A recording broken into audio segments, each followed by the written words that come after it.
नमस्कार। तो आइए जानते हैं इस वीडियो में कि वो कौन सा रोचक किस्सा है हमारी राष्ट्रीय नदी गंगा के बारे में जो मुझे लगता है कि आपने पहले कभी नहीं सुना होगा। वीडियो को लास्ट तक देखना बहुत ही ज़रूरी है क्योंकि इसमें आपको काफ़ी सारे अमेजिंग फैक्ट्स जानने को मिलेंगे। तो बात है जयपुर के महाराजा सवाई माधो सिंह द्वितीय की। महाराज वैसे तो ब्रिटिश सरकार के काफ़ी वफादार थे, परंतु सनातन धर्म के प्रति इनकी आस्था काबिले तारीफ। सन 1902 में राजा साहब को इंग्लैंड के राजा एडवर्ड सप्तम के राज्याभिषेक समारोह में आमंत्रित किया गया था, परंतु उनका जाने का मन नहीं था क्योंकि वो अपने क्षेत्र से बाहर जाना पसंद नहीं करते थे। परंतु ब्रिटिश अधिकारियों के निरंतर आग्रह पर उन्होंने इंग्लैंड जाने का मन बना ही लिया।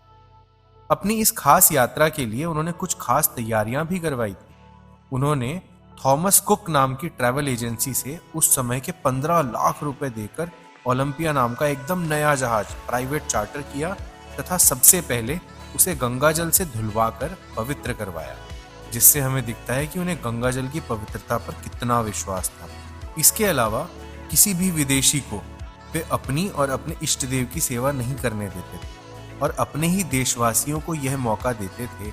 इसी कारण पुरोहित, पंडित, भंडारी, लोहार, बढ़ई, नाई इत्यादि सभी तरह के सेवक वे यहीं से अपने साथ लेकर गए, जिनकी कुल मिलाकर 125 से ऊपर की संख्या थी और 600 नग सामान के साथ जहाज खचाखच भरा था। यही नहीं, वे यूरोप की महीनों में पूरी होने वाली यात्रा के लिए अपने साथ चांदी के 3 विशाल गंगाजली कलश भी ले गए थे, जिनमें से एक उन्होंने रास्ते में समुद्री तूफान आने पर वरुण देव को प्रसन्न करने के लिए समुद्र में ही भेंट कर दिया।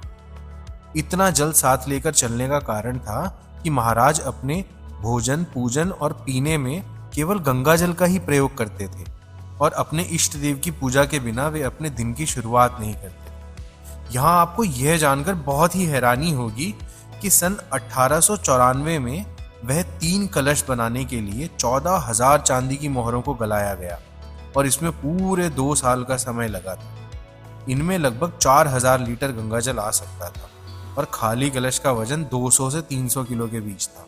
इसी कारण इनका नाम Guinness book of world record में भी दर्ज है। उसी ओलंपिया जहाज में ही एक मंदिर भी बनवाया गया, जिसमें उन्होंने अपने इष्ट देव राधा गोपाल जी का विग्रह स्थापित किया।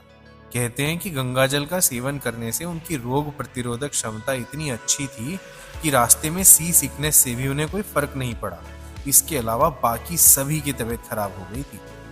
एडन में जहाज के उतरने के बाद उन्होंने आगे की गाड़ी में अपने इष्ट देव की झांकी निकाली और यह 3 जून 1902 की वह पहली ऐसी ऐतिहासिक घटना थी जब किसी भारतीय देवता की झांकी इंग्लैंड की गलियों में निकाली गई। उन्हें देखने के लिए गलियों में लोगों का हुजूम लगा था और यूरोप की अखबारों तक में महाराज के इष्ट एवं गंगा प्रेम की बढ़ चढ़कर सराहना हुई। गंगा जल के उन खास कलशों को देखने तो किंग एडवर्ड महाराजा से स्वयं खास मुलाकात करने आए थे।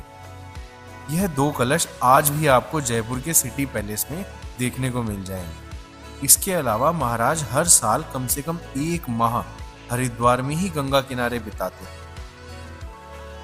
इतिहासकारों की माने तो केवल हिंदू ही नहीं अपितु मुगल शासक भी गंगा की महानता के आगे नतमस्तक थे। बाबर और हुमायूं भी गंगा का जल पीना पसंद करते थे और अकबर तो इतना दीवाना था कि कोई और जल पीता ही नहीं था।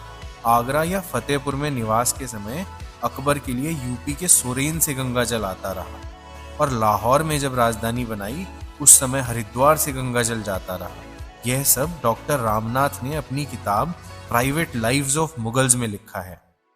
मैं आशा करता हूं कि आपको हमारे देश के ऐसे राजा के बारे में जानकर अच्छा ही लगा होगा जो गंगा के राष्ट्रीय नदी बनने से 1 शताब्दी पहले भी उनकी महानता को समझते थे। मुझे लगता है इस बार जब आप भी गंगा किनारे जाएंगे तो वहां की पवित्रता को बनाए रखेंगे। इसी तरह की रोचक जानकारियां प्राप्त करने के लिए आप तुरंत चैनल को सब्सक्राइब करें और वीडियो को लाइक करें। धन्यवाद।